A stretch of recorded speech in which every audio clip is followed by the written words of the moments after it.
नमस्कार. आस्था लर्न्स या आमच्या एज्युकेशन चॅनलमध्ये सर्वांचं स्वागत. आपण पोलीस भरती संदर्भात मार्गदर्शन करत आहोत. वेगवेगळ्या जिल्ह्यांच्या सरकारी प्रश्नपत्रिका सोडवत आहोत आणि त्यातीलच ही एक महत्त्वाची प्रश्नपत्रिका आहे.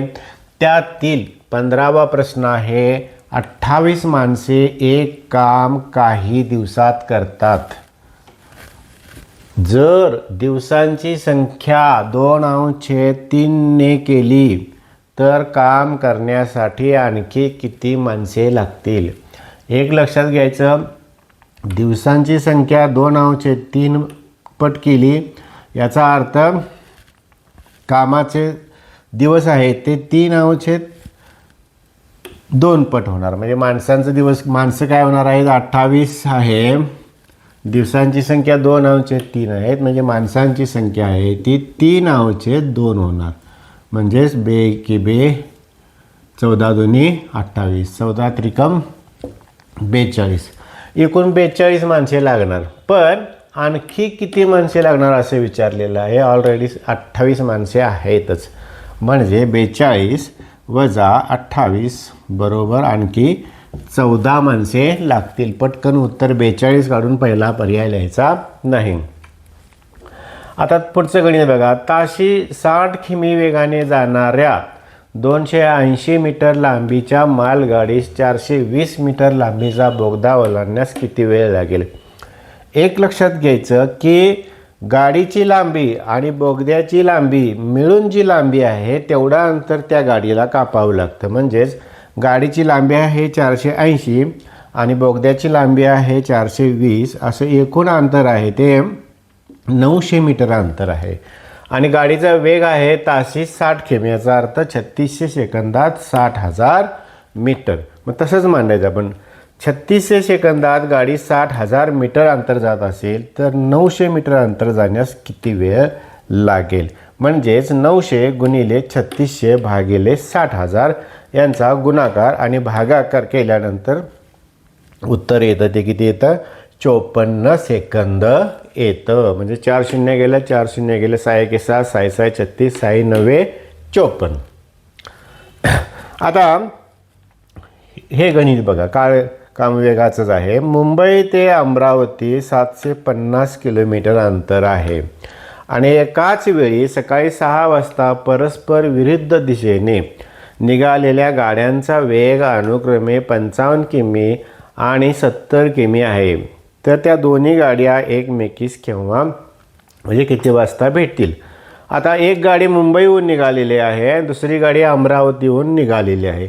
अंतर आहे ते 750 किलोमीटर आहे आणि गाड्यांचा वेग आहे 55 किमी एकीचा, दुसरीचा आहे 70. म्हणजे एका तासात ते किती अंतर कापतील हे बघायचं.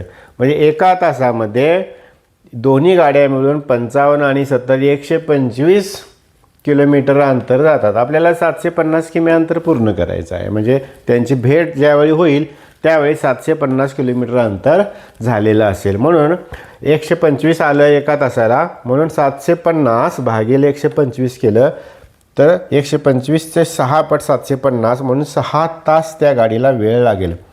दोन्ही गाड्या एकमेकींना भेटतील त्यावेळी 6 तास झालेले असतील. म्हणजे 6 तास म्हणजे सकाळी 6 ते 6 12, दुपारी 12 वाजता त्या दोन गाड्यांची भेट एकमेकींना होईल. एक मोटार निर्धारित अंतर 10 तासात कापते. म्हणजे तिला 10 तास कापायला वेळ लागतो. निर्धारित अंतर म्हणजे अंतर आपल्याला माहिती नाही. जर ती अर्धे अंतर ताशी 40 किमी वेगाने आणि उरलेले अंतर ताशी 60 किमी वेगाने जात असेल तर त्या मोटारीने एकूण किती प्रवास केला हे आपल्याला काढायचं आहे. अशा वेळी काय करायचं? पर्याय कट पद्धत वापरायची. समजा 240 किमी अंतर असेल, प्रवास केला असेल, तर अर्धे अंतर म्हणजे किती झालं? 120 किमी. मग अर्धे अंतर ताशी 40 किमी वेगाने म्हणजे 120 म्हणजे भागिले 40 केलं तर 4 त्रिकम 12, 3 तासात प्रवास केला. राहिलेल्या 7 तासात 120 होईल का? नाही होणार, कारण 60 किमी वेग आहे. त्यामुळे उत्तर चुकणार आहे. म्हणजे 120 भागिले 2 एकूण 5 तासच होतात. 10 तास व्हायला पाहिजे. म्हणजे अंतर हे हा पर्याय नाही, मग हा पर्याय बघायचा. 480चे निम्म 240 किमी भागिले पहिलं 40, 6 तास लागले 40 किमीवर, म्हणजे राहिले 4 तास 10 तासातले. मग काय करायचं, 240 उरलेले अंतर आहे ते 60 किमीनं बघायचं. 4 तास, 6 चौक 24, 4 तास, म्हणजे हे 6 तास आणि हे 4 तास, एकूण 10 तासात प्रवास झाला. 480 किलोमीटर अंतर पूर्ण झाले. म्हणजे पर्याय क्रमांक बी बरोबर. समान व्यासाच्या 4 नळांनी एक पाण्याची टाकी 1/4 तासात भरते. जर त्यापैकी 3 नळ चालू ठेवले एकाच वेळी तर टाकी भरण्यास किती वेळ लागेल? आता 4 नळ चालू केल्यावर 1/4 तास म्हणजे 15 मिनिटे, 15 मिनिटात भरते. 4 नळाने पाणी 15 मिनिटात भरते, तर 3 नळाने किती मिनिटात भरेल? असं सरळ आहे. नळ 4 होते ते 3 झाले, म्हणजे व्यस्त चलन झालं. मग आहे असा गुणाकार करायचा. 3 एके 3, 3 पाची 15, 5 चौक 20, 20 मिनिटे वेळ लागेल. म्हणजे 5 मिनिटे जादा वेळ लागेल, तसं विचारलेलं नाही की एकूण किती वेळ लागेल, तर 20 मिनिटे लागेल. एका वर्तुळाचा व्यास 14 सेमी आहे, तर परिघ किती?